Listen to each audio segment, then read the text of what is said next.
Te damos gracias, Padre bueno, por el regalo de la vida, por la fe, por el regalo del llamado a servirte en la iglesia, por todas las cosas buenas que haces en nosotros, entre nosotros y por medio de nosotros.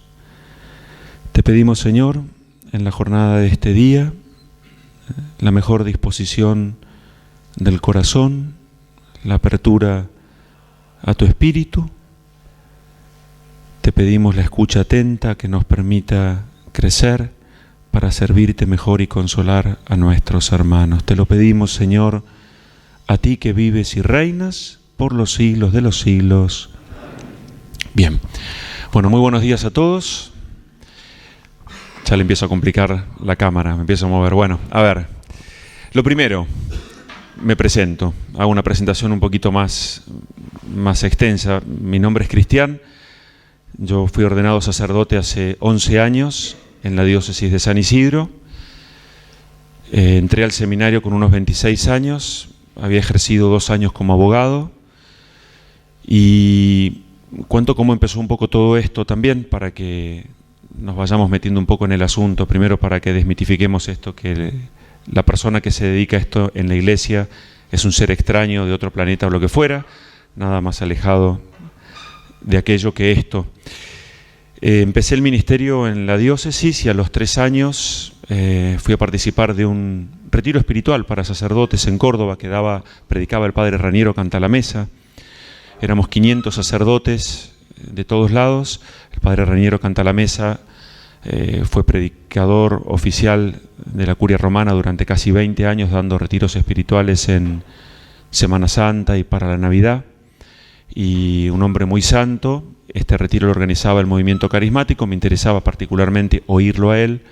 Y entonces allí fui a ese encuentro. Cuando me acredito en el hotel, me ponen a compartir el cuarto con un sacerdote de la diócesis de San Isidro, el padre Ramón Morcillo, sacerdote formador especializado en sectas. Él da esta materia en el seminario y que había empezado a hacer exorcismos en la diócesis en aquel momento, hacía 4 o 5 años. Durante una semana, lo cierto es que por las noches, luego del retiro, él me iba contando un poco acerca de ese ministerio tan particular, un poco por curiosidad. Le fui preguntando a él cómo se sentía, cómo estaba, y me contó acerca de, en primer lugar, la soledad en el ejercicio de este ministerio, la incomprensión de parte de muchos hermanos sacerdotes, por desconocimiento, por ignorancia, y una tarea dura, porque es una batalla complicada, con resultados inciertos muchas veces. Y entonces, después de esa semana, yo era vicario hacía 3 años en una parroquia en Benavides, una parroquia grande, con 10 capillas, un colegio con apoyos escolares, jardines maternales, pero estaba bastante bien organizada, de tal manera que le propuse al sacerdote ir a acompañarlo, a rezar. Si bien yo no podía estar haciendo las oraciones centrales del exorcismo, porque eso las hace el sacerdote debidamente delegado por el obispo, allí empecé entonces a acompañarlo una vez por semana durante 3 meses. Quiero decir que la exorcística en la iglesia es algo que en general en el mundo entero es una de las pocas cosas que se aprende en ese vínculo, como hacían los griegos, ¿no? Discípulo, maestro. Uno aprende a rezar los exorcismos y el arte de exorcizar al lado de alguien que se dedica a esto. Entonces ese sacerdote tenía un equipo, unas 4 o 5 personas, laicos que lo acompañaban, gente piadosa, de oración, prudente, y empecé a acompañarlo durante 3 meses. Él al 4.º mes empezó a tener problemas cardíacos, estaba acompañando 2 o 3 personas que sufrían distintos tipos de influencia demoníaca, y entonces, para no dejar a estas personas en el aire, le pide a Monseñor Casareto en aquel momento, le dice que él no puede continuar con los exorcismos por recomendación del cardiólogo, y que entonces, como lo estaba acompañando hacía 3 meses, que si yo podía seguir rezando. Bueno, así empecé. No es que elegí esto, ni me propuse a esto, sino que empecé rezando con un cierto espíritu de oración y de querer ayudar. En esa parroquia en la cual yo había empezado el ministerio, está en un extremo de la diócesis. San Isidro tiene 4 partidos, que son Vicente López, San Isidro, San Fernando y Tigre. Esta parroquia, Nuestra Señora del Carmen, está ubicada en Benavides, lindando con Garín, una zona muy poblada, con un cementerio cercano. Benavides también tiene cementerio, y una zona con mucha brujería, vamos a decirlo así, mucha gente metida en las macumbas, en los rituales quimbandas, en el vudú. Y entonces yo veía en estos primeros 3 años consultas de muchas personas que se acercaban a la parroquia y ciertamente no tenía muchas respuestas para dar. Entonces empecé a rezar con este sacerdote, Ramón Morcillo, que es el exorcista oficial de la diócesis, y entonces así empecé. Claro, la complicación vino a darse cuando me tocó empezar a hacer discernimientos, porque la tarea no es solamente rezar desde un ritual. La Iglesia tiene sus rituales de exorcismos. Esto es, por supuesto, una fotocopia anillada, práctica para llevar encima, sino, y esto es lo que a mí más me interesa de toda esta jornada y que quede bien en claro, es compartir una experiencia, ¿no? La verdad que lo último que pretendo es enseñar a alguien algo, sino más bien compartir una experiencia desde el ministerio. Tengo, insisto, 12 años de ordenado, 11 y pico, y 8 dedicándome a esto. Lo que sí empecé a percibir es que hacía falta una formación más seria, y lo primero que intenté, ya entonces Casareto había concluido su periodo como obispo en San Isidro, había asumido Monseñor Ojea, entonces Casareto extendió un nombramiento como exorcista ad casum, de tal manera que la diferencia entre un exorcista oficial y ad casum es que hago todo un discernimiento y propongo, en este caso al exorcista oficial, la revisión para proceder al inicio de la oración y del acompañamiento de esta persona. Y acá voy diciendo algo más, y es que en realidad el exorcista de cada diócesis es el obispo, sucesor de los apóstoles. Jesucristo transmite esta potestad a los apóstoles de expulsar a los demonios, y por lo tanto son los obispos quienes tienen esta potestad. Después iremos haciendo algunas preguntas y creo que nos va a ayudar a avanzar. Alguno pregunta, bueno, ¿esto es un carisma que Dios da? Podría ser un carisma que Dios dé, pero en la Iglesia esto no depende tanto de un carisma cuanto, en el caso de un exorcista nombrado y autorizado como tal, como una potestad delegada por el obispo. El obispo delega, extiende un nombramiento por determinada cantidad de años, 3 años, que va renovando o no. Entonces me di cuenta que en esto había que formarse. Empecé a preguntar a través de Monseñor Ojea y de los obispos de la Arquidiócesis de Buenos Aires qué exorcistas estaban ejerciendo el ministerio, y este fue el primer gran inconveniente. Encontrar diócesis que tuvieran exorcistas ejerciendo el ministerio. Si uno llama normalmente a los obispados, no es una respuesta que a uno le van a dar con facilidad, aun cuando uno sea sacerdote y exorcista. Entonces, este es como el primer gran, diríamos así, logro o éxito del maligno, y es esconder, ocultar, no poner de manifiesto quienes ejercen este ministerio. Vía Monseñor Oscar Ojea me comuniqué con el padre Nicolás Mijalkevich, un jesuita que fue 30 años exorcista en la capital federal, un poco impectore, un poco oficial, una cosa así medio extraña, porque no todo el mundo sabía quién era, a pesar de que llevaba tantos años este santo hombre ejerciendo el ministerio en la capital. Quiero decir también que Monseñor Jorge Bergoglio, durante los últimos años, antes de partir para Roma, se confesaba con el padre Nicolás, ¿no es cierto? Y el padre Nicolás, un hombre muy reconocido como exorcista por su espiritualidad honda, profunda, y por su dedicación y entrega también a este ministerio. Yo estuve con él prácticamente hasta que murió. Él estaba viviendo en el asilo que tienen para sacerdotes los jesuitas en el Colegio Máximo, y él, aún cuando estaba en silla de ruedas, ya ancianito, rezaba, y 3, 4, 5 exorcismos por día, atendía a todo el mundo que se acercara allí, acompañaba a muchos sacerdotes en crisis y demás, ¿no? Y era un gran entusiasta para alentar a los sacerdotes a consolar, a recibir a las personas que sufren este mal.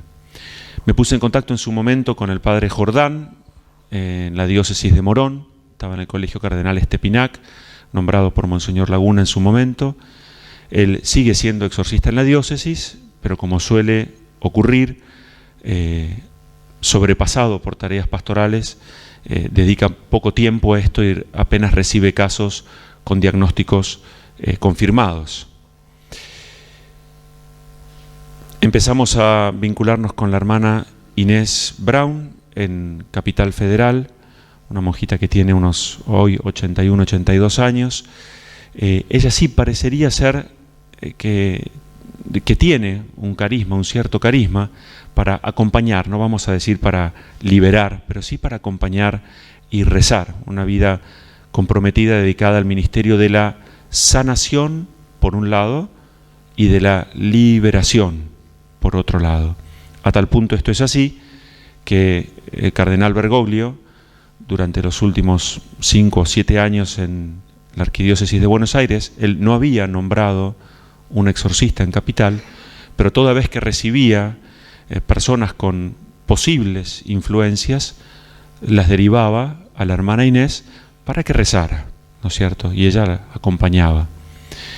Con la hermana Inés entonces empezamos a organizar hace 3, 4 años en la Arquidiócesis de Buenos Aires, en la parroquia de Mater Admirabilis, unos encuentros para sacerdotes, en principio de Capital, luego abierto a todo el país, para por lo menos hablar de estos ministerios, de la sanación y de la liberación. Y acá quiero decir una cosa muy importante, que hace al ministerio sacerdotal en su parte más íntima.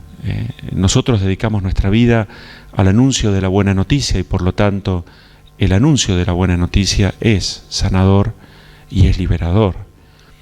Entonces, cuando al principio pedía al Espíritu de Dios la apertura del corazón, es un poco esto. Vengo a compartir una experiencia que fui como dilucidando a la luz también de la compañía de otros sacerdotes exorcistas, insisto, poquitos ellos, aquí en la Argentina. Entonces empecé a preguntar, bueno, ¿qué había como para formarse en esto, para darle un cierto sustento, seriedad? Y entonces averigüé que en Roma existía la Asociación Internacional de Exorcistas. Es una agrupación que tiene hoy casi unos 400 exorcistas de todo el mundo, que se reúnen cada 2 años en Roma a compartir la experiencia en el ejercicio del ministerio con gente de todo el mundo.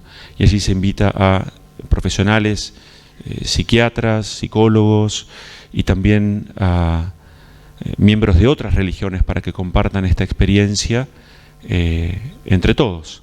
Se vende bibliografía, muchas veces, en esto les quiero decir así también, uno no puede encontrar bibliografía muy seria en la materia para ser comprada en cualquier librería.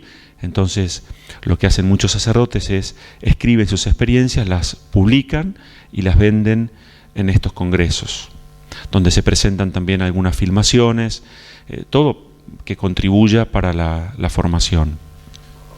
En este sentido, Italia tiene un desarrollo bastante importante. Ellos tienen congresos de exorcistas a nivel regional, en el norte, en el sur, en el centro de Italia, todos los años. Después, no mucho más.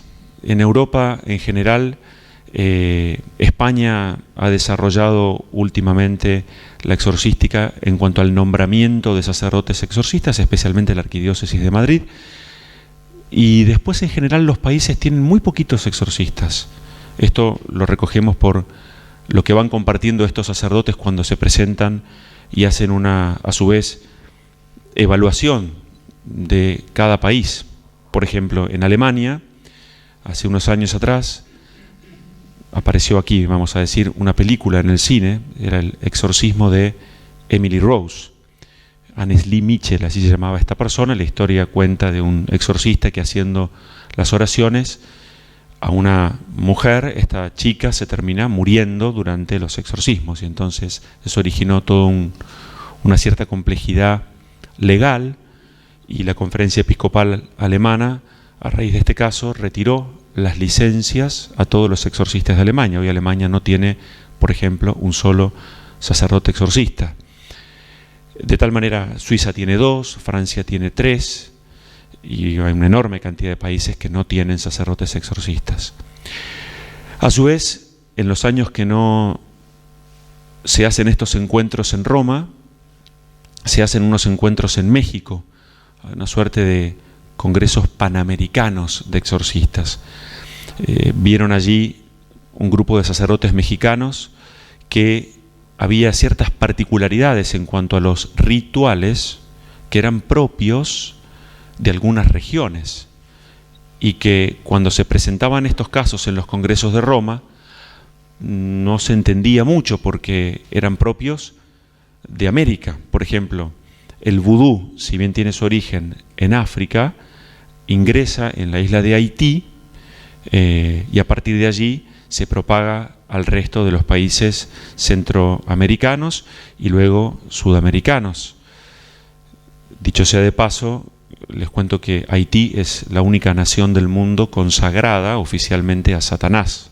Papa Doc, dictador allí, consagró la nación a Satanás, ¿no? Bueno, es la suerte de madre del vudú en América. El vudú no aparece en Rusia. Cuando en estos encuentros internacionales se comparten rituales, influencias demoníacas y demás, no hay mucho vudú, o no hay muchos rituales umbandas, que son lo que podemos encontrar en nuestros barrios, o quimbandas, o lo que fuera. En Estados Unidos, por ejemplo, la influencia del demonio no llega tanto o principalmente a través del vudú o estos rituales umbandas, sino a través de las corrientes de New Age, o a través de la utilización de la Ouija, lo que nosotros llamamos, por ejemplo, aquí en una otra versión es el juego de la copa. Ya nos vamos a ir metiendo un poco en eso, pero quiero hacer como una suerte de presentación personal, cómo me fui metiendo en este ministerio, cómo fui tratando de ver también el ejercicio, la oración de los exorcismos, cómo se hace. Primero aquí con estos sacerdotes que estaban en distintas diócesis. También visité al padre Mancuso en su momento en La Plata. Él ha escrito algún libro, Mano a mano con el demonio. Ha sido exorcista en La Plata durante cerca de 30 años. Ya no ejerce el ministerio, pero también, bueno, fui a rezar exorcismos con él para ver un poco cómo hace el discernimiento, cómo reza la oración del exorcismo y demás. E intenté hacer lo mismo después de 2 o 3 congresos en Roma con el padre Amort, que es Amor TH, Gabriele Amort, que es un poco como la referencia en la materia. Fue exorcista en el Vaticano, en la Santa Sede, durante cerca de 40 años, y ha escrito lo más serio que existe en la materia. Él recoge sus experiencias y las escribe no a modo de clases eruditas, sino de experiencias para otros sacerdotes. El padre Amort, junto al padre René Laurentán, a quienes conocerán ustedes seguramente como un exponente en la Mariología, y algunos otros sacerdotes, 2 o 3, fundó hace ya 11 años la Asociación Internacional de Exorcistas. Acompañó esta asociación durante los primeros años. Él hoy tiene 91, 92 años, vive en la parte de asilo para sacerdotes cerca de San Pablo Extramuros, en Roma, y aún hoy con esta edad él reza entre 10 y 15 exorcismos por día, porque es el hombre, imagínense, más buscado del mundo para hacer exorcismos. Entonces, cuando previamente a los congresos también pedí autorización para rezar con él algunos exorcismos. En alguna oportunidad viajé con alguna persona que acompaño desde hace ya 6, 7 años y su marido, para que le hiciera oraciones y confirmara también el diagnóstico. Así que fue una experiencia muy rica también haber compartido con él las oraciones.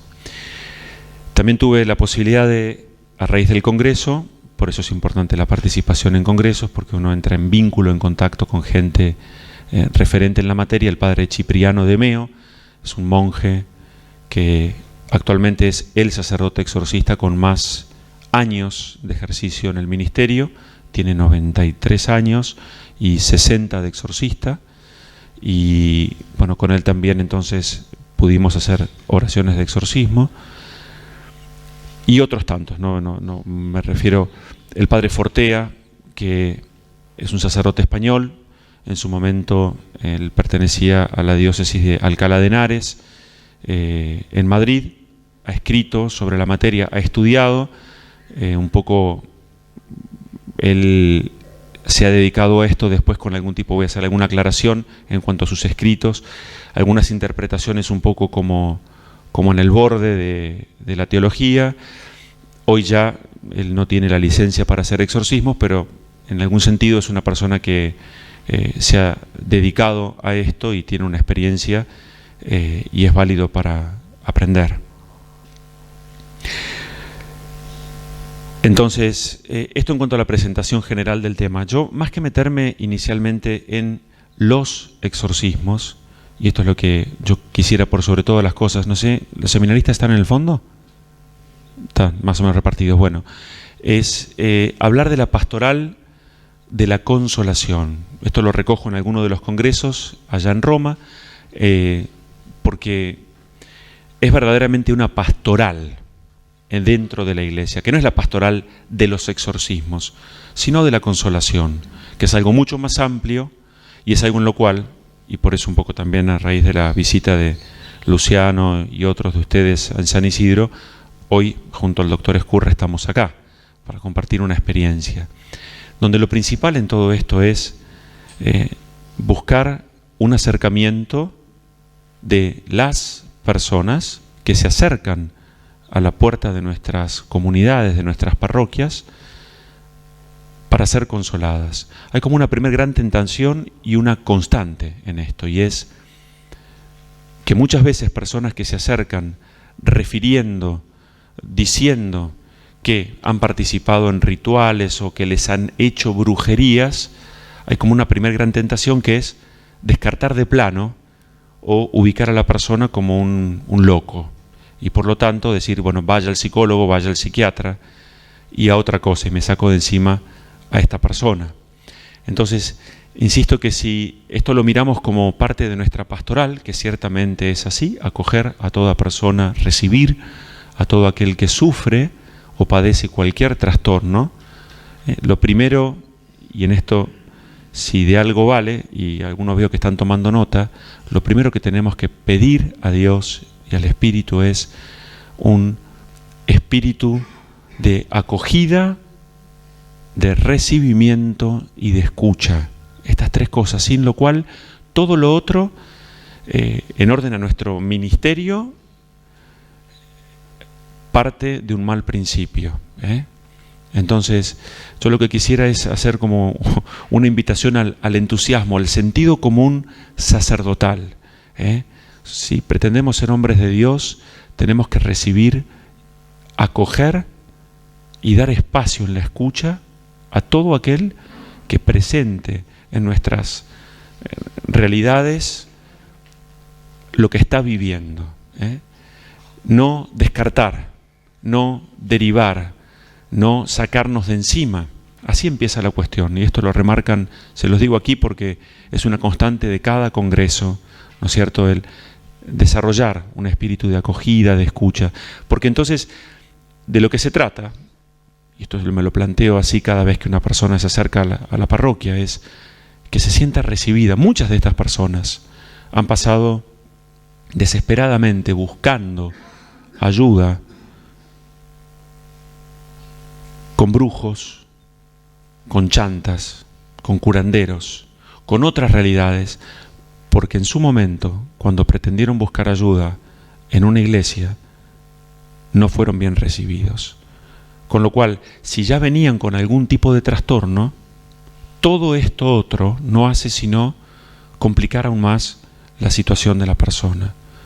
Por lo tanto, en esto nos cabe una responsabilidad muy grande en estar atentos. Normalmente podemos decir, estamos atentos a lo que nos toca hacer como sacerdotes y ciertamente seguro lo hacemos con empeño, con entrega y dedicación. Pero a estas situaciones poco conocidas, que son tan tentadoras porque normalmente la gente viene con un cierto trastorno, exigencia, enojo, no es una realidad fácil, entonces hay que tener espíritu de acogida, de recibimiento y de escucha. Y aquí diría, el sentido común nos invita a que cuando se presenta una persona así, lo primero que deberíamos hacer es darle un momento, un espacio distinto. Porque cuando se presentan estas personas, tengan o no una influencia del maligno, vienen como con un espíritu de enorme demanda, de mucho dolor.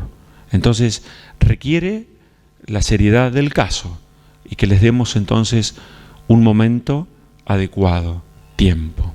Así empieza la cuestión. Santo Tomás decía que cuando hago lo que debo hacer, Dios me empuja. Esto de la buena disposición, aquí estoy, Señor. Indícame el camino, muéstrame por dónde ir. Porque si somos hombres de Dios, lo que pretendemos es anunciar una buena noticia. Y la buena noticia es, muchas veces, llevar el consuelo de Dios a través de la acogida, el recibimiento y la escucha. No del palabrerío desenfrenado, no del juicio inmediato o del descarte. Entonces, si esto es una pastoral de la consolación, el primer consuelo es: siento que esta persona me recibe, me acoge y me escucha. Y ahí empieza la cuestión. Después, el doctor Ezcurra preparó y nos va a presentar, aquí trajimos cerca de 15 carpetas, con todo el camino de lo que hacemos en la parroquia. Cuando alguien se acerca, la recibimos, la escuchamos, la orientamos y le pedimos que saque un turno, para que la persona entonces se sienta no de ocasión y en lo inmediato, sino puedo desarrollar y decir lo que me pasa con gente adecuada. Y acá hago una introducción a este ministerio, que como es tan desgastante, que requiere tanto tiempo, requiere de un grupo de gente. Es una pastoral como todas las demás. Nuestros jóvenes en la catequesis tenemos catequistas, tenemos gente que nos ayuda, que lleva adelante el anuncio de la fe y la formación, dedicando tiempo a capacitarse, a conocer aquello de lo cual hablan. Bueno, esto también requiere lo mismo. Entonces, lo primero que hice fue tratar de buscar gente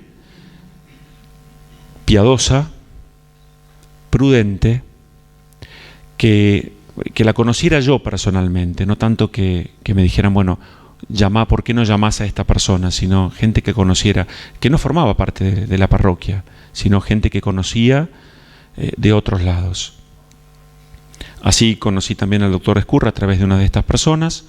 Me interesó incorporarlo al equipo porque la mirada de un profesional en esto es muy importante. Sumamos también la ayuda de una psicóloga especialista en test, que rápidamente entonces puede hacer lo que se llama un diagnóstico presuntivo. Acá ya estoy dando un paso más, es algo de la acogida, el recibimiento y la escucha para decir qué hacemos cuando viene una persona. Después de ese primer paso, le damos un turno. La persona viene, se presenta, siempre con algún familiar. Esto es muy importante, nunca sola. Y entonces cuando llega a la parroquia hay un equipo de gente que la recibe y la lleva a la capilla, delante del Santísimo, a rezar. Hay un equipo de gente allí que contiene y acompaña en la oración, y se va llamando a estas personas desde la capilla a una primera entrevista con 2 o 3 señoras que trabajan en esta pastoral hace 8 años, que trabajan con una ficha. Se toman los datos de la persona y se hace una serie de preguntas que después el doctor les va a contar, como para hacer ya en esta suerte de acogida formal un discernimiento que va desde el primer momento, mirando a la persona, escuchando y mirando al familiar, viendo los trastornos que va teniendo a lo largo de esta primera entrevista. Si la persona sale un poco alterada de esa reunión y hay algún elemento que lleve a estas tres personas a decir, nos parece que necesitamos la mirada del doctor, el doctor está en otra aula y entonces pasa con el familiar. Allí el doctor hace un pequeño brief, un escrito sobre lo que va viendo, preguntas elementales, si la persona, por ejemplo, está bajo acompañamiento psiquiátrico, psicológico, si está medicada, qué cantidad de medicamentos toma. Entonces uno ya va haciendo como el marco, la mirada más general de la persona, cómo son sus vínculos familiares, si tiene el sacramento del bautismo, si tiene los demás sacramentos, si ha participado o no de brujerías. Hay una serie de elementos que ayudan a ir armando este discernimiento previo. Si vemos que esta persona, y esto con la lectura del doctor, merece una mirada más profunda aún porque preocupa, entonces yo estoy en otra habitación recibiendo a esta persona que pasa ya con el doctor, que me hace una lectura previa de lo que él ve. Mira, veo que la persona está en su sano juicio, que no padece trastornos a ojos vistas, que no está medicada. Y entonces rezo delante de la persona, la escucho, charlamos unos minutos, una plegaria, una oración de liberación. Acá un paréntesis. Todo esto que estoy haciendo lo puede hacer cualquier sacerdote. No digo el tener un equipo de psiquiatras y psicólogos, pero quiero decir este camino de acogida, recibimiento, escucha y primer discernimiento. En las parroquias donde están, cualquier sacerdote puede rezar una oración de liberación, una persona que manifiesta, que dice estar afectada. La oración de liberación lo que pretende hacer es pedirle a Dios que libere a esa persona de una tentación, de un pecado, o eventualmente del espíritu del mal. Esa oración rezada con fe hace, y acá comparto la experiencia, que si esa persona tiene o padece algún trastorno en su cuerpo, lo que tiene se pone de manifiesto, sobre todo si es una influencia fuerte. Me voy a ir metiendo después en los momentos que vamos a tener a lo largo del día de cuáles son estos elementos para evaluar ese discernimiento. Pero si vemos que la persona, entonces, después de haber pasado por esta entrevista inicial, del encuentro con el psiquiatra, y después de rezar esta oración de liberación, manifiesta signos, y yo evalúo que hay indicios suficientes que me preocupan en la persona, rezo nada más que una oración. Y entonces le propongo a la persona que se comunique con la psicóloga que trabaja en el equipo, que no está en ese momento presente. Entonces se le pide a la persona que haga 2 o 3 encuentros con esta psicóloga, que va a hacer lo que se llama diagnóstico presuntivo. Una persona profesional recibe a X persona y con la mirada profesional. No se le pide a la psicóloga que haga ni de bruja ni de sacerdote, sino que cumpla sus deberes de profesional y diga qué es lo que ve en esa persona. Por supuesto que además, si esta persona está siendo acompañada por algún profesional, se le pide a la persona que traiga un diagnóstico por escrito del profesional que la esté acompañando, cosa que cuesta bastante, les diré. Pero cuando lo presentan, todo esto forma parte de este expediente que se va armando desde la escucha, la primera entrevista, este escrito del psiquiatra y el informe de la psicóloga.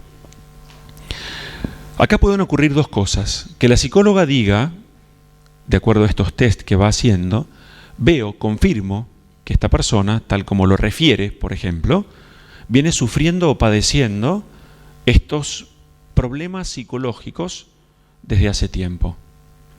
Pero hay elementos que no llego, esto es lo que suele decir la psicóloga, a discernir y que me generan una cierta incomodidad. Punto. Esto, con la mirada del psiquiatra, Y esta primera oración hace que nosotros le demos entonces a la persona un turno por separado y por fuera de estos días miércoles a la tarde donde hacemos estos discernimientos, para rezar una oración de liberación un poco más extendida.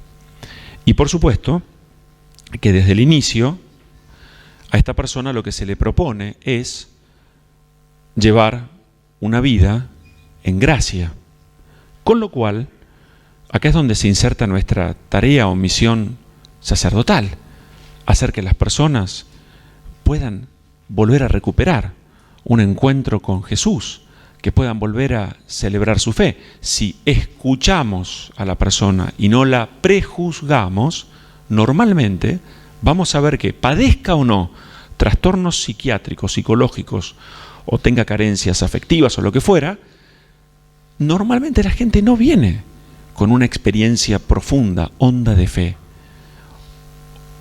Más aún, muy normalmente vienen sufriendo o padeciendo un largo distanciamiento de Dios. No leen la palabra, no rezan. Algunos tienen sus santitos en sus casas, pero eso... Entonces, una rama que tuvimos que agregar a este equipo de entrevistas profesionales es un equipo de catequesis de adultos que puedan en la parroquia recibir e ir ayudando a la gente que viene a tener elementos muy mínimos, muy primarios. Pero esto se vuelve como un anuncio de fe. Acá quiero decir algo que es importante, y es que normalmente la gente que se acerca a la parroquia, dado que en general no hay sacerdotes exorcistas en las diócesis del suburbano, del conurbano bonaerense, la gente viene desde muy lejos. Yo estoy en San Fernando, que está pegadito a Tigre, y hay gente que se viene desde Tucumán, desde Santiago del Estero, y duermen a veces en Retiro, en la estación, en la terminal de colectivos, para tener una entrevista de 15 minutos, porque en sus diócesis no hay quien los pueda orientar. O muchas veces los sacerdotes de las parroquias dicen, vea, no, yo esto no sé, vaya y busque, hable en el obispado. Las personas llaman al obispado y quedan ahí, sin una respuesta. Insisto, y acá hago como un paréntesis, me corro, perdón por la cámara, pero digo esto. La experiencia dice que el 95% de la gente que viene no tiene una influencia demoníaca. Con lo cual, el ministerio es mucho más importante entonces, porque hace a que toda esta cantidad enorme de gente que viene deba ser acompañada con mucha paciencia, con mucho amor y con mucha escucha, a que puedan recorrer un camino de regreso a la vida de fe, que puedan crecer en el conocimiento o en el fundamento de las verdades más elementales. ¿Se entiende lo que quiero decir? La experiencia dice entonces que el 95% de la gente que saca un turno, que viene a la parroquia creyendo, y algunos con un ímpetu y una fuerza muy fuerte, que tienen al demonio o que tienen o sufren trastornos por espíritus o lo que fuera, no los tienen. Pero entonces ahí donde yo me digo, yo no dedico mi vida a quitar demonios con la ayuda de Dios. Yo soy sacerdote, como cualquiera de ustedes. Lo que pretendemos es que las personas puedan hacer una experiencia de encuentro con Jesús, honda, profunda, que puedan ellos y sus familiares celebrar su fe. Y a veces descartamos, y es una verdadera falta de misericordia, de acogida y a la caridad. El Papa Francisco incide muchísimo en esto. Entonces, esta es una dimensión del ministerio que muchas veces por desconocimiento, por ignorancia, negamos, y entonces cerramos todas las puertas, porque esto es cierto. La persona que sufre o padece un trastorno psiquiátrico, psicológico, carencias distintas, suele ser molesta. Requiere mucho tiempo, mucha entrega, mucha escucha, y a veces sin resultados aparentes.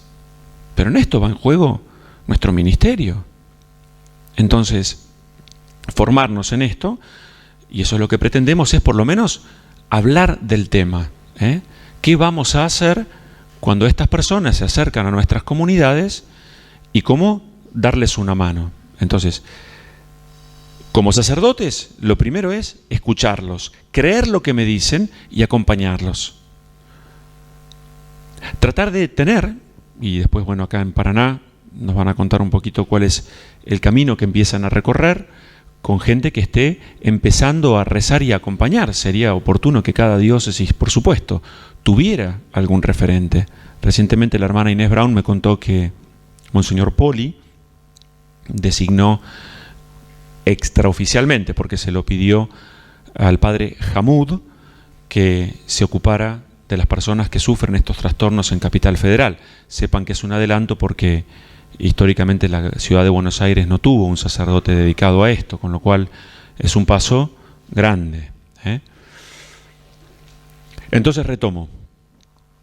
Si tanta gente se acerca a nuestras comunidades pidiendo esta ayuda, lo que deberíamos hacer es empezar a formarnos para tratar de tener elementos que nos ayuden a poder discernir si la persona sufre o padece algún tipo de influencia real del maligno. Como no somos sacerdotes exorcistas, eso le competirá en su mirada más honda a aquel sacerdote o a aquellos sacerdotes que se dediquen a esto.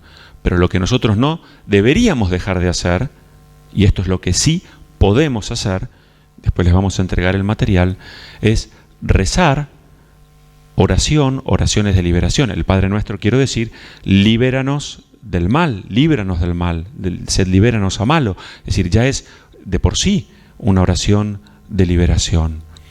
Deberemos rezarlo con fe, con devoción, ir tomando nota de lo que vamos escuchando.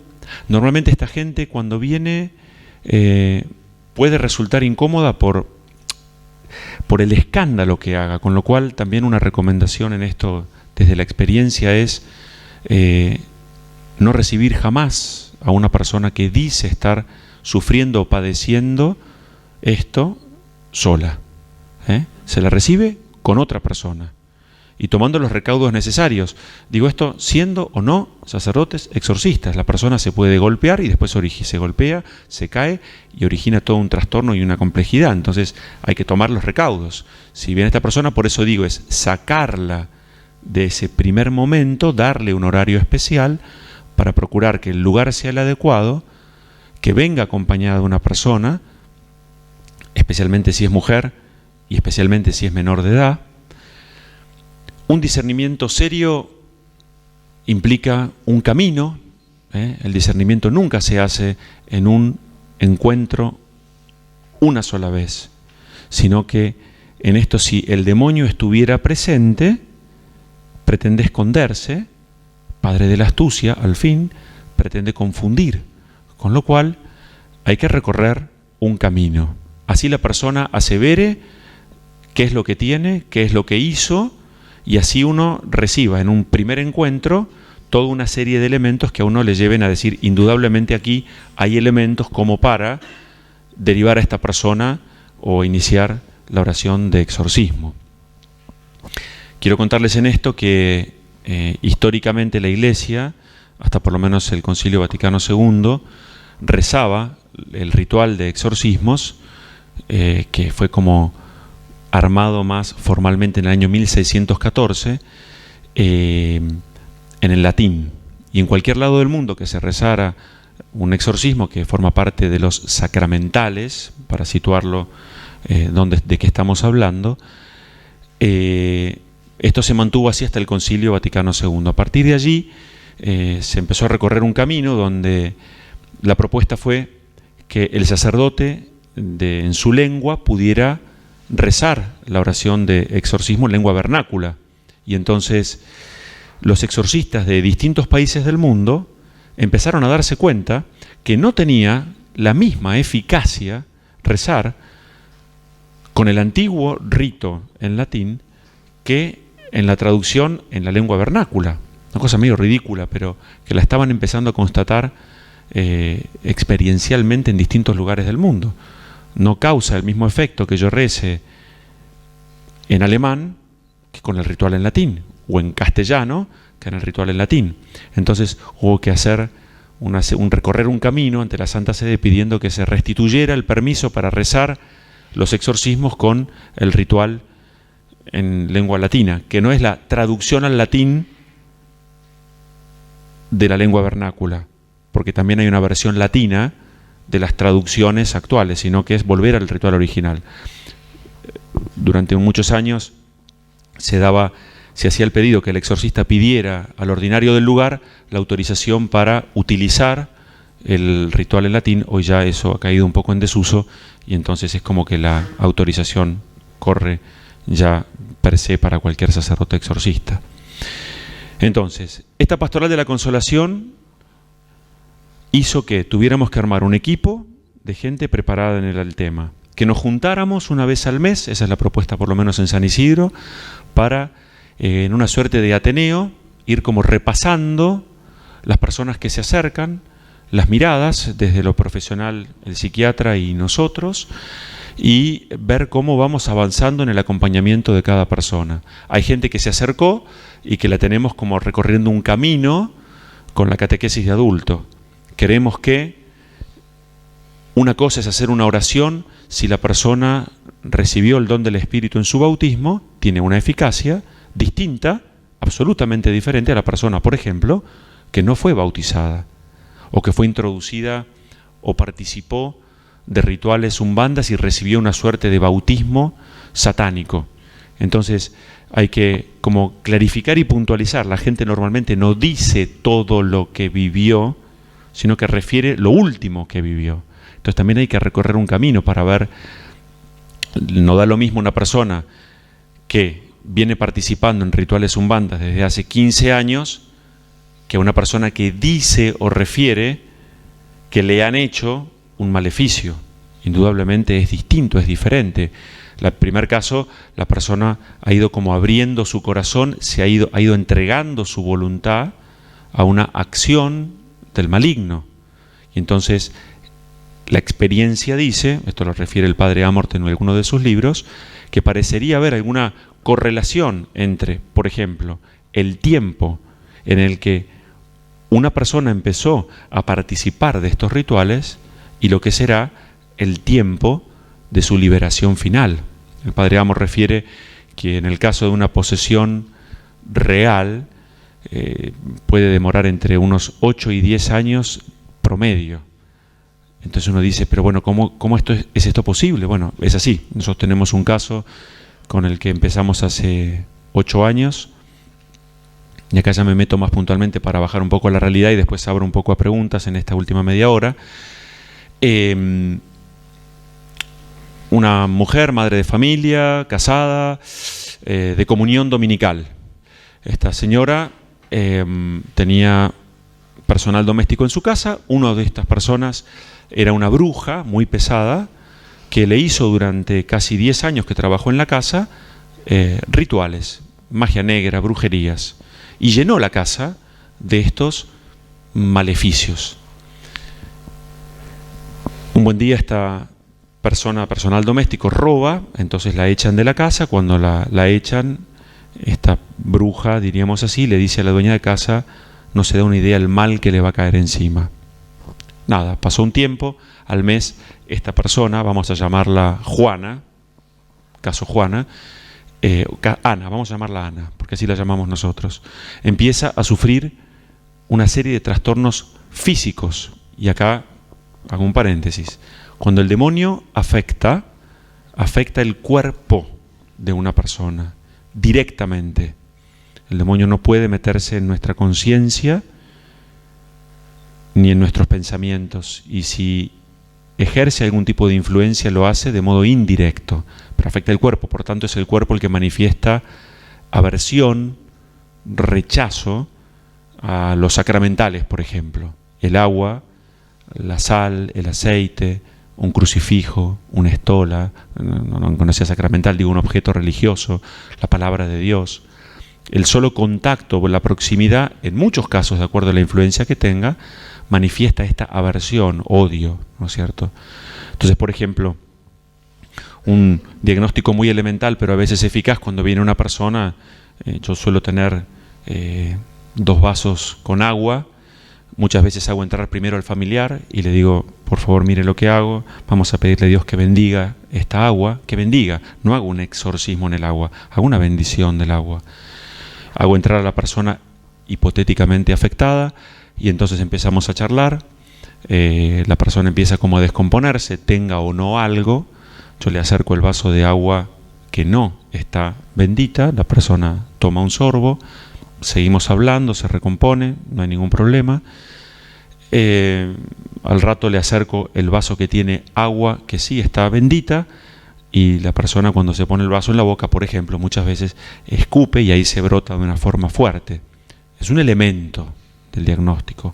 O hay 2 o 3 sobres con estampitas, una de las cuales está bendita adentro del sobre cerrado y simplemente la persona entra, se encuentra con esos 3 sobres y destruye el sobre que tiene la estampita que está bendecida, ¿no? Son elementos. No digo que esto refiera a que la persona está absolutamente tomada por el demonio, pero uno ya empieza como a armarse un cuadro. Si la persona participó de un ritual, si la persona, por ejemplo, no mira al sacerdote a los ojos, toda vez que el demonio afecta el cuerpo y es el cuerpo el que manifiesta rechazo, aversión a lo sagrado, como sacerdotes somos consagrados, entonces le digo a la persona, mírame a los ojos, no mira, mírame a los ojos, entran con la cabeza, con la mirada perdida, y dada la orden entonces en el nombre de Jesucristo, mírame a los ojos, la persona eleva la mirada y escupe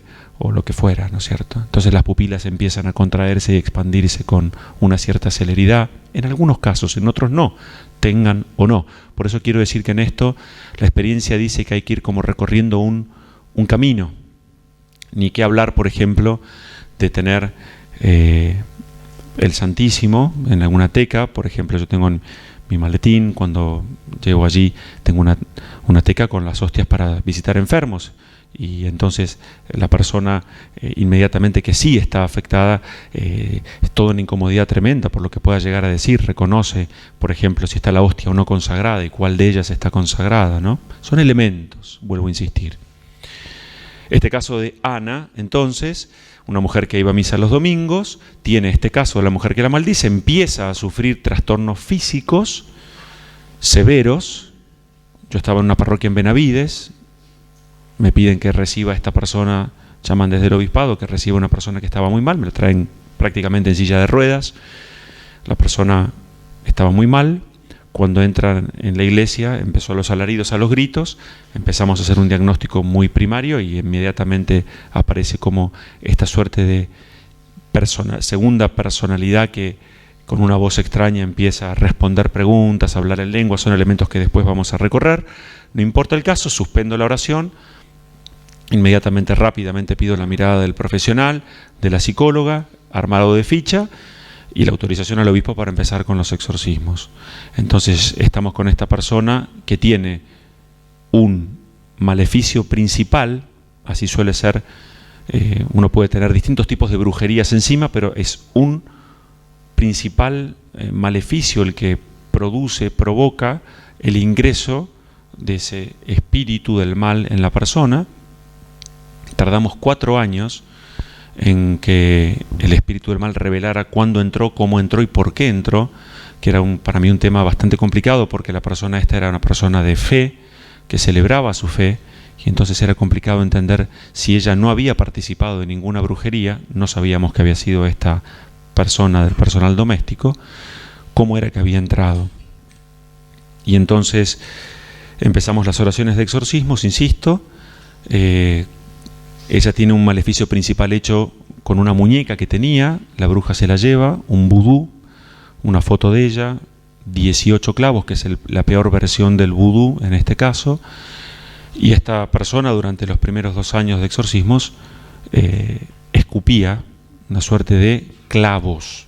Si uno recoge las experiencias del padre Amort, él refiere a que cuando el demonio muchas veces es expulsado de la persona, se materializa en algún elemento. Esto es desde la praxis, no pretendo explicarlo, sino no sale desde el estómago, sino que se materializa en la boca y sale. Y entonces hay monedas, gilets, clips, clavos, son las cosas tradicionales, cintas rojas y demás, pelos, bueno, y toda una serie de elementos que uno puede encontrar desde YouTube, poniendo Padre Amorth hasta cualquiera de sus libros. Lo que quiero decir es que esta persona sufre mucho y nosotros recién podemos dar un paso más en el acompañamiento, toda vez que el demonio dice durante los exorcismos dónde hay elementos maleficiados escondidos en la casa donde vive. Entonces es ir, romper una pared en el baño, un azulejo, y sacar un muñeco que estaba escondido, un hueso de cementerio en una maceta, anudamientos en el alambrado, en el cerco. Entonces la persona refiere que cuando ingresa en determinado lugar de la casa se descompone, se brota. Normalmente esto es así porque hay algún objeto maleficiado en el lugar. Digo, yo refiero esto como para ir metiéndonos en elementos que nos puedan servir a modo muy genérico, pero que uno puede ir como preguntando, ¿no es cierto? En la casa se descompone, ¿dónde? Bueno, en el palier de entrada, en el altillo, en el baño tal. Bueno, muy bien. Esto lo digo por este cuadernillo que también hemos traído. Le hemos pasado también el material al padre Luciano en un pendrive, que lo puede hacer llegar a los que les interese, que es los exorcismos de las casas. Es una oración de bendición, no es nada extraño, lectura de la palabra de Dios, una catequesis linda para acompañar a las personas, invitar a la gente a que tenga un crucifijo, una imagen religiosa bendecida, entronizar el Sagrado Corazón. La excusa es: voy a hacer una oración pidiéndole a Dios que ponga su presencia en el lugar. Donde esta oración de bendición, concretamente, aquí están las oraciones, tienen las 3 oraciones para bendecir el agua, la sal y el aceite. ¿Y qué se hace con estos elementos para poner la presencia a través de un sacramental de Dios en el lugar? Esto, quiero decir, lo puede hacer cualquier sacerdote. Es una oración de bendición pidiéndole a Dios que si en ese lugar se hubiera hecho o existiera alguna presencia de mal, y esto es muy consolador para las personas, porque además es una ocasión maravillosa para hacer una buena catequesis, y ya no a la persona que se acerca a la parroquia diciendo sufro, padezco esto, sino que cuando uno hace pie dentro de la casa se encuentra al marido, a la mujer, a los hijos, a la abuela, y uno puede hacer una catequesis en un momento donde la gente suele estar con un espíritu mucho más atento y dispuesto. Y esto es algo muy lindo, entonces, porque nuestra pastoral, insisto, pasa por ahí. Tratar de hacer el anuncio de la buena noticia, invitar a la gente a llevar una vida en gracia, confesarse, recibir los sacramentos, etcétera, etcétera, etcétera.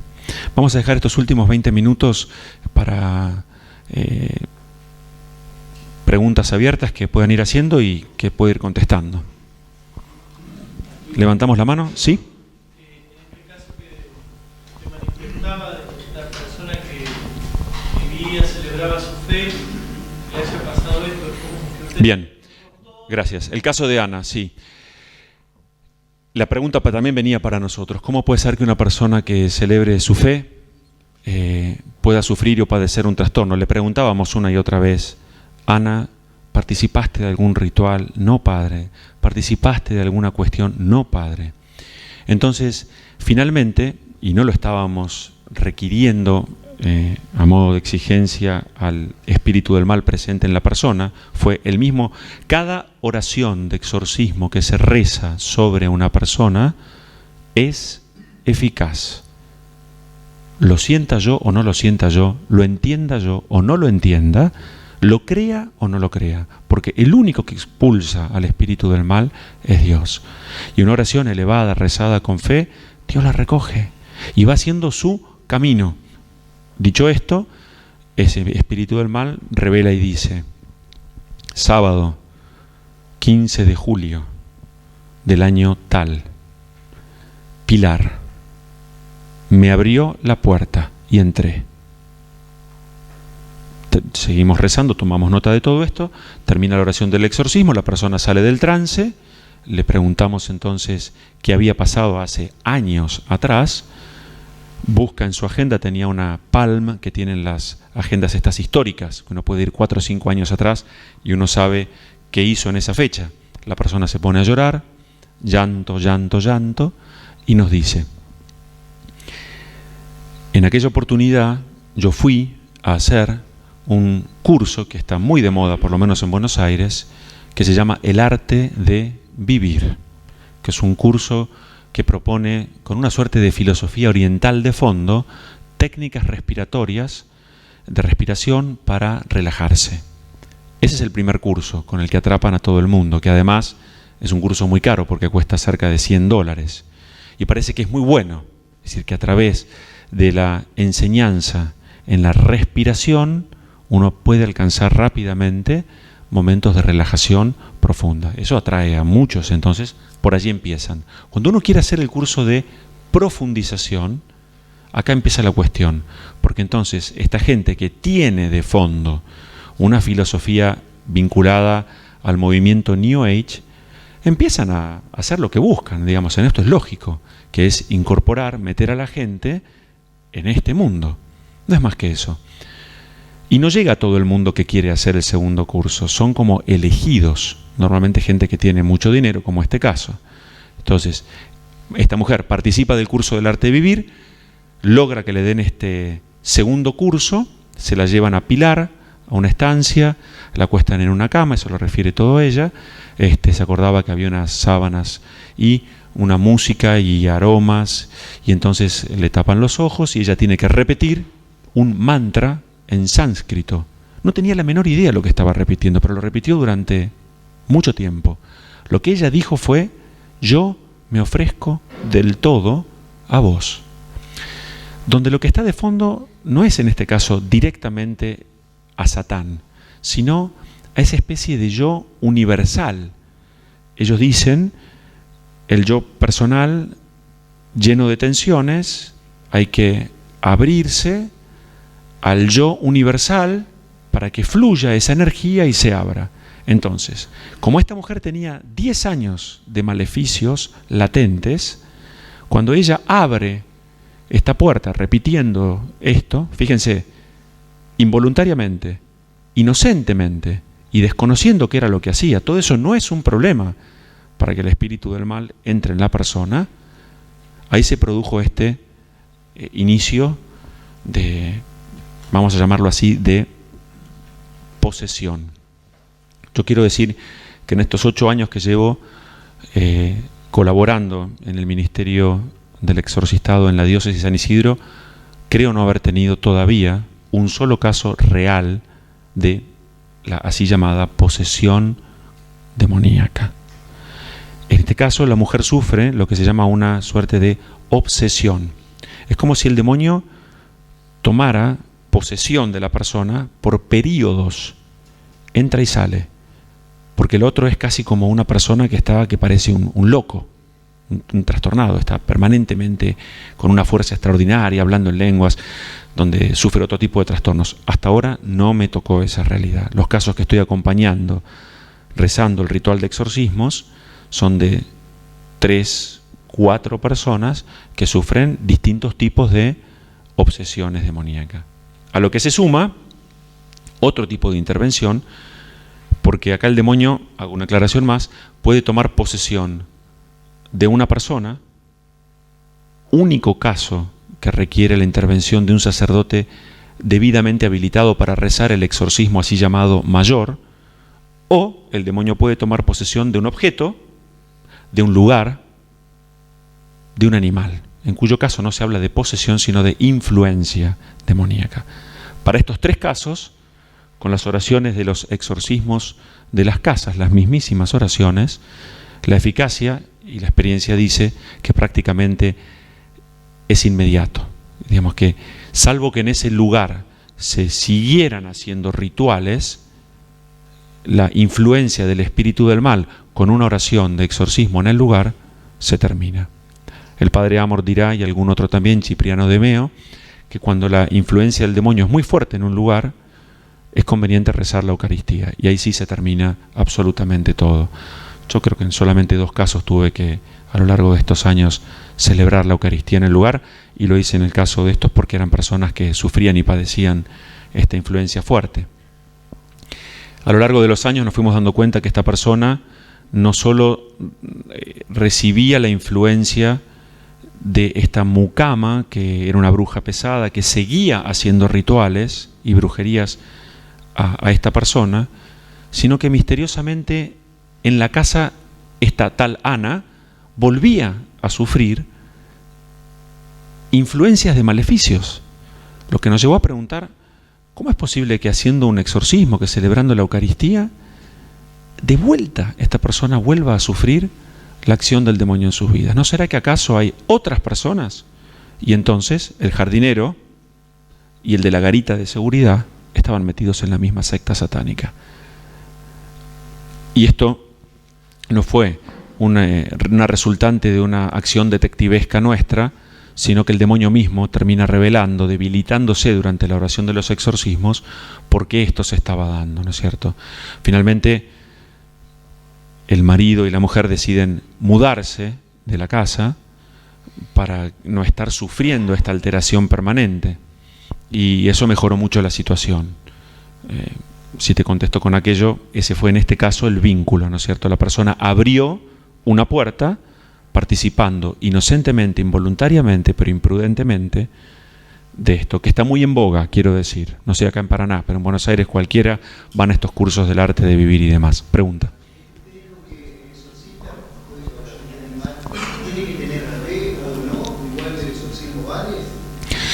Bien, buena pregunta. Buena pregunta. Mira, él preguntó, ¿se entendió la pregunta? Sí, él dice, ¿qué pasa si el exorcista tiene fe o no? Vamos a decir, cree o no en lo que está haciendo. Yo diría, me parecería muy extraño que el obispo designara o nombrara a un sacerdote como exorcista si no cree en esto. Aún así, puede darse que el sacerdote no tenga plena certeza, no se tenga un tema de fe. Yo me refiero no al exorcista que autoriza el obispo, sino a cualquier sacerdote, digamos, que hace una oración de liberación o así. Sí, ¿qué pasa? Que no tenga la suficiente fe. Bueno, la fe, ¿dónde tiene que estar puesta? En que yo rezo, cualquiera reza, pidiéndole a Dios que libere a la persona de cualquier acción del maligno, sea bajo la forma de una tentación, de un comportamiento obsesivo, así sea de un trastorno obsesivo compulsivo. Digo, Señor, te pido que entres en el corazón de esta persona, que hagas que sus presiones, sus problemas sean menores. A ver, lo rezamos en el Padre Nuestro, Señor, libéranos del mal, del maligno. Entonces, si lo rezamos con fe, por supuesto, tenemos que creer que Dios escucha y que actúa, aun cuando los tiempos de Dios no sean nuestros tiempos. Porque de esto se trata también, misteriosamente. Pregunta. Usted comentaba acerca de la importancia del exorcista, la comunión con el obispo. También hay sacerdotes que no viven con el obispo, tanto en el corazón como también doctrinalmente, o también en la práctica.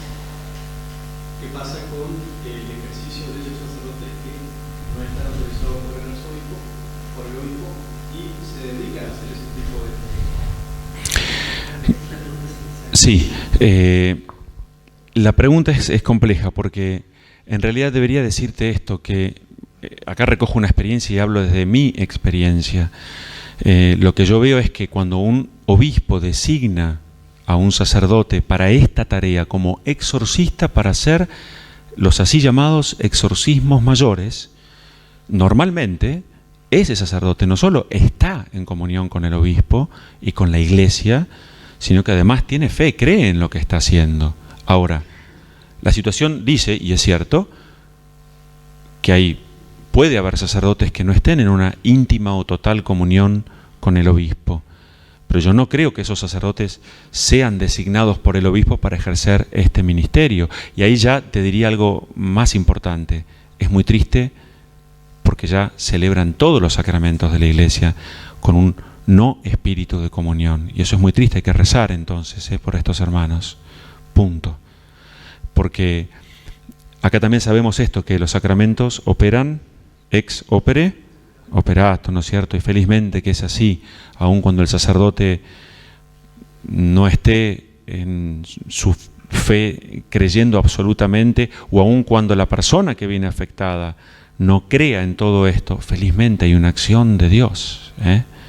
Y en esto el apoyo de la oración de toda la Iglesia, la comunión de los santos, la mediación de María Santísima.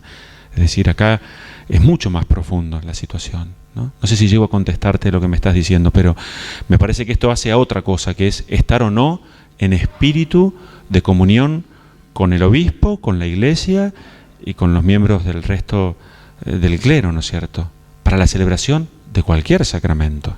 Ya sabemos, cuando algún hermano en el ministerio avanza con ciertos consejos en el orden moral, en el sacramento de la confesión, cuánto daño puede hacer, volviéndose un intérprete cómodo de lo que no debería, toda vez que un sacerdote puede estar celebrando la Eucaristía de una manera desordenada o en pecado, lo que fuera. En este sentido, entonces, también la persona, vamos a llevarlo a este plano, que rezara una plegaria de liberación, no estando en comunión total con el obispo o la Iglesia, insisto, lo dice la misma Iglesia, los sacramentos operan ex opere operato. Si bien esto no es un sacramento, es un sacramental, podríamos ponerlo en esta línea. Sí. ¿Cómo influye el miedo? ¿Cómo se habla o no de la persona y el miedo y la influencia?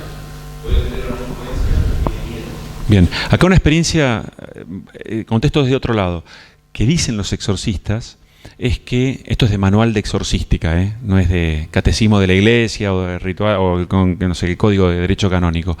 Lo primero que busca el demonio en la vida de las personas, es interesante esto, esto es lo que se constata en el plano de la experiencia, es instalar la tristeza, la desesperanza, la angustia y por otra parte el temor, el miedo y la duda.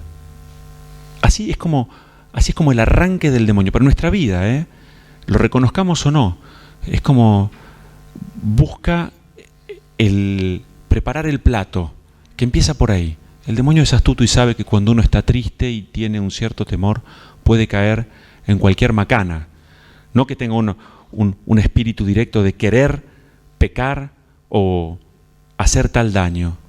Entonces hay que estar muy atentos. De hecho, vamos a recordarlo recientemente, primer domingo de Pascua, Jesús que se aparece a las mujeres.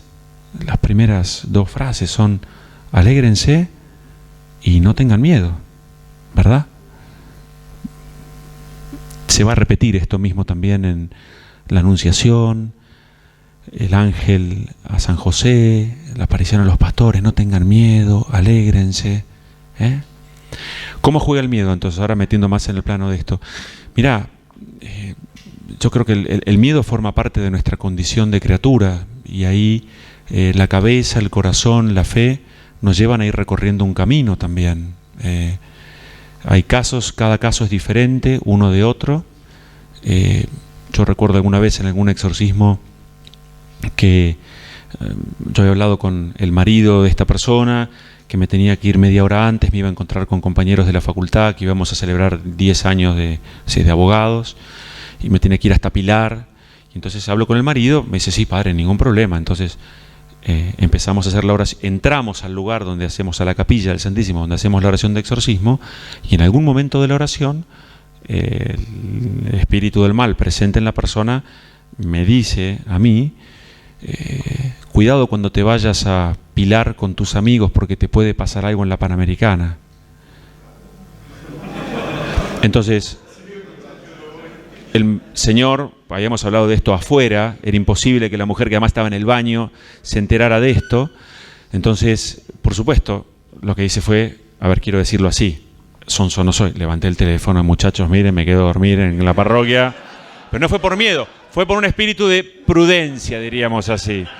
Muy bueno, porque me la pasé rezando delante de la capilla, delante de Jesús, así que se entiende lo que quiero decir. Pero fue como una advertencia fea, digamos. Después nunca pasó otra cosa. Bombitas que se apagan, pero eso es por la galería, digamos, no pasa por ahí. Es más, es hasta razonable que el demonio pretenda como generar. Recuerdo que estaba con un sacerdote que estaba recién ordenado. Tenemos un garage donde ingresan 2 autos, cada uno tenía el suyo, y entonces este sacerdote, que pobre, dormía arriba de la capilla del Santísimo, donde hacíamos los exorcismos. Él era su día libre, el miércoles, y entonces unos gritos tremendos, espantosos. Él estaba recién ordenado y me dijo: mira, Cristian, ni me hables del asunto, yo creo en esto, pero no me cuentes porque voy a tener que ir a dormir a mi casa, porque no puedo empezar mi día libre despertándome, desayunándome con estos gritos tremendos. Bueno, un buen día va a salir con su auto, viene corriendo y me dice: Cristian, te dejaron algo para vos. No sabía a qué se refería, entonces digo: bueno, ¿dónde? Vení, seguime. Entonces voy, y al lugar donde él bajaba su auto, habían puesto un ataúd de este tamaño, con una especie de ventanita, se veía la cara, el muñeco adentro, vestido de cura, y entonces me dice: eso es para vos. Entonces, medio risueñamente le digo: Tomás, está de tu lado, mi auto está de aquel lado. Entonces me dice: no, vos te dedicás a eso, yo no me dedico a eso, sacame eso de ahí. Bueno, una pavada. La gente viene y dice: padre, me hicieron un ritual. Bueno, le digo: miren, a ver, yo donde estoy, pollos, gallos, gallinas, sapo con el nombre, el ataúd de muertos, escritos, santos cortados. Es razonable, hasta que la gente, que los brujos les rompes el negocio en la zona, entonces que te deseen el mal. El punto nunca es ni el maligno ni el mal, sino cómo respondemos nosotros con fe.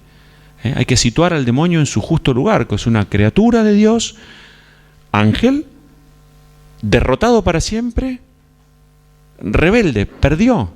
Si uno cree en Dios, en esto no puede haber lugar al temor, aunque haya de momento algún susto, diríamos así. Siempre es necesario, entonces, que haya algo que haya hecho la persona de algún modo consciente. No, y acá te contesto. El demonio, pues lo primero que hice, se imaginan cuando empecé en esto, es preguntarle al sacerdote, después del primer exorcismo, voy, y acá les cuento el primer exorcismo que voy a participar. Era un salón como este, había una mesa, un colchón puesto sobre la mesa, se acuesta a una chica de unos 30 años, todo el equipo que sostenía a la persona y el sacerdote, allí una mesita chiquitita con el Santísimo, una imagen de la Virgen, y una puerta igual que este salón, allá al fondo. Entonces le digo al sacerdote: mirá, iba a ser el primer exorcismo que iba a participar. Yo no puedo llegar a las 7:30 porque tengo misa a las 7 en mi parroquia, llegaré 8 menos cuarto, no hay ningún problema. Cuando llegues, yo te dejo afuera un alba, estola, el ritual en latín y el agua exorcizada. Revestite, hace una oración y entra silenciosamente. Cuando estoy llegando, esta chica, por supuesto, no sabía que iba a ir, nadie sabía que iba a ir. Yo paso por la puerta del costado y estoy escuchando los alaridos y los gritos, ya las piernas se me empezaron a desacomodar un poco, me revisto, hago la oración y entro muy despacito, y cuando estoy cerrando la puerta, entrando al salón, la chica estaba totalmente rodeada por gente, escucho una voz grave que dice: yo sé quién sos y a qué venís, vos no sos nadie. Yo, como los gatos, me agarré la puerta y empecé ¿no? Y el sacerdote se da vuelta y dice: entrá, que te está dando la bienvenida, ¿no es cierto? Bueno, para la anécdota, quiero decir. Y me preguntabas, entonces, lo que dice la experiencia también es que el demonio no puede hacer con nosotros lo que quiera, y esto es un misterio. Solo puede hacer en nosotros, y esto con cuidado, lo que Dios le permita. Entonces retomo, lo primero que le pregunté después de ese exorcismo al sacerdote fue: decime una cosa, padre Ramón, ¿a mí me puede pasar algo? Y me dijo: absolutamente sí, pero si ocurriera, cosa que en los anales de la exorcística hay un solo caso registrado, solo sería por permisión de Dios y en orden a tu propia santidad. Y ahora me corro un poco y digo, la experiencia dice que en los casos de estos de influencia real del demonio, después de varios años, no solamente yo, el equipo, levantamos la mano y decimos: esta es nuestra experiencia. En este caso, la mujer esta Ana, sobre quien estamos rezando todavía, los hijos no estaban casados por iglesia, tenían nietos que no estaban bautizados, no celebraban su fe, y hoy, no digo que todos, pero prácticamente son de comunión diaria. Es decir, ha habido un crecimiento, el marido ni hablar, un crecimiento, un compromiso en la vida de fe impresionante. Entonces, en esto de la corredención, en esto de la participación en los misterios de la salvación, Dios podría permitir cualquier cosa. ¿Es lo usual? No. Punto. ¿Pero podría ocurrir? Sí. Son las 11, hacemos un intervalo, ¿les parece?